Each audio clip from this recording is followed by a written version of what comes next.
back to medieval Europe, and that in-between phase we now call adolescence pretty much didn't exist. Back then, society didn't really recognize a teenage stage. You were either a child or expected to act like a full-grown adult. And that switch could happen quickly, sometimes as young as 10 or 12. There wasn't a lot of room for emotional growth or figuring things out slowly. Kids from all social classes played together, but it was your family's status that really determined who you hung out with, not your gender. Boys and girls often played side by side in early childhood. But that all changed once they got a little older. Puberty marked a major turning point, especially for girls, who were suddenly seen as needing to be protected, controlled, and prepared for marriage. Religious beliefs also played a huge role in shaping how children were viewed. Some theologians believed kids were innocent until puberty, at which point sin would creep into their lives through lust and desire. Others, like St. Augustine, took a much darker view.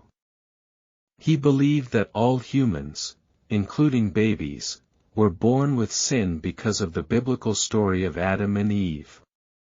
According to this view, kids weren't little angels, they were flawed from the start. Girls were expected to maintain strict chastity and were often kept under watchful eyes. Their lives were usually confined to domestic roles, whether in their own family or someone else's. They could become servants, apprentices in certain trades like weaving or spinning, or be married off as soon as they were physically mature.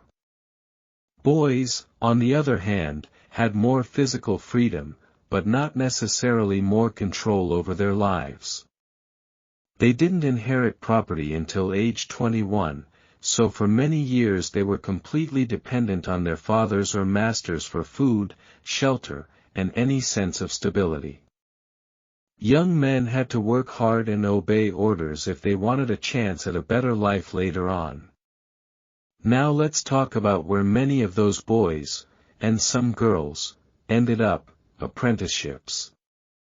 In the 11th century and beyond, as towns began to grow and trade became more specialized, new opportunities emerged for people to learn skilled trades. This led to the rise of the apprenticeship system, which was the main way young people learned a profession in medieval cities.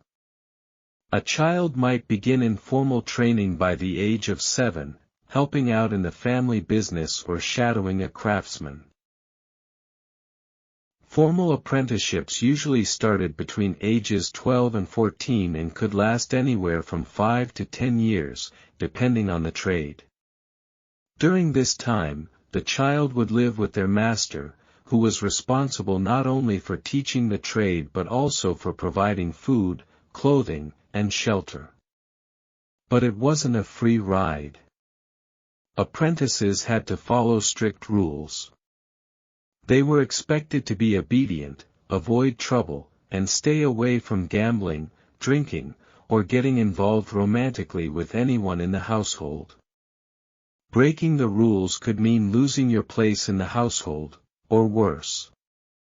Training was long and hard. Some apprentices never completed it, either because they ran away or because their families couldn't afford the fees. Others saw it through to the end and created a masterpiece, a final project that showcased everything they'd learned. If the masterpiece was good enough, they could become a journeyman and start working under their own name. Apprenticeships were a big investment. Parents had to pay for the training, so poorer families often couldn't afford it. Some children ended up in unpaid roles or were exploited for cheap labor under the guise of learning. The lucky ones found good masters and had a real chance to climb the social ladder. The unlucky ones? They became cautionary tales. Even though it was tough, an apprenticeship was often a better alternative than endless field work or military service. It was one of the few ways to gain real skills and eventually earn independence. Books in the Middle Ages were rare and precious. They had to be copied by hand, often by monks in monasteries, and only the wealthy could afford them. So the idea of curling up in bed while a parent read a bedtime story just wasn't part of most children's lives. Still, storytelling was a huge part of medieval culture. People told stories orally, around the fire, at feasts, or during work. These stories were often filled with moral lessons, religious teachings, or cautionary tales about greed, dishonor, or sin. Noble families sometimes took a more formal approach. One famous case is that of Geoffroy de la Tour Landry, a French knight who wrote a guidebook for his daughters in the 14th century. His goal?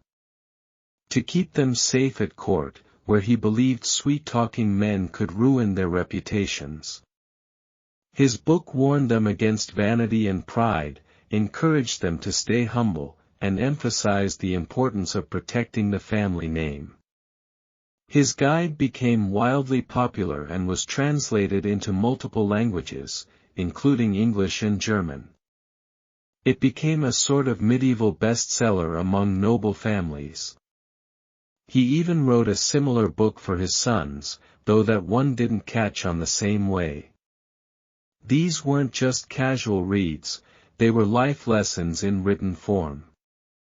They were the closest thing many medieval kids had to bedtime stories, designed not for entertainment, but to prepare them for a life full of traps, temptations, and tough choices. It's a tough question, and historians still debate it. Some argue that medieval parents weren't as emotionally connected to their children as parents today. And honestly, given the high rate of child mortality, it's not hard to understand why. Diseases like the plague, smallpox, and dysentery hit children especially hard. Many kids didn't survive past the age of 5. In a world where death was so common, some parents may have distanced themselves emotionally to protect their hearts. There's also disturbing evidence of infanticide and child abandonment.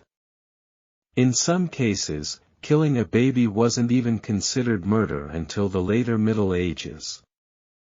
Early on, it might just lead to church-imposed penance or temporary exclusion from religious life.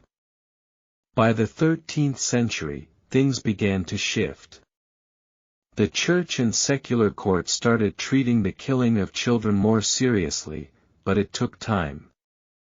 There are recorded cases of women killing their children due to poverty or mental illness.